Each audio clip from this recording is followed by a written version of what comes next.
Organizaciji Červenog križu u skladze so svojima kapacitetami kontinuovano robja na zlepšanju informovanja i motivovanju rodičov, že bi upisovali dzeci do porjadnej predškolskej ustanovi i do osnovnej školi.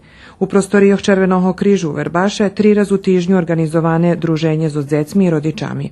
U ovoj aktivnosti imamo 2 segmenta, to je pomoć učenju za decu školskog uzrasta iz socijalno-ekonomski ugroženih porodica i drugi segment je priprema za polazak u školu, gde su obuhvaćena deca od 3.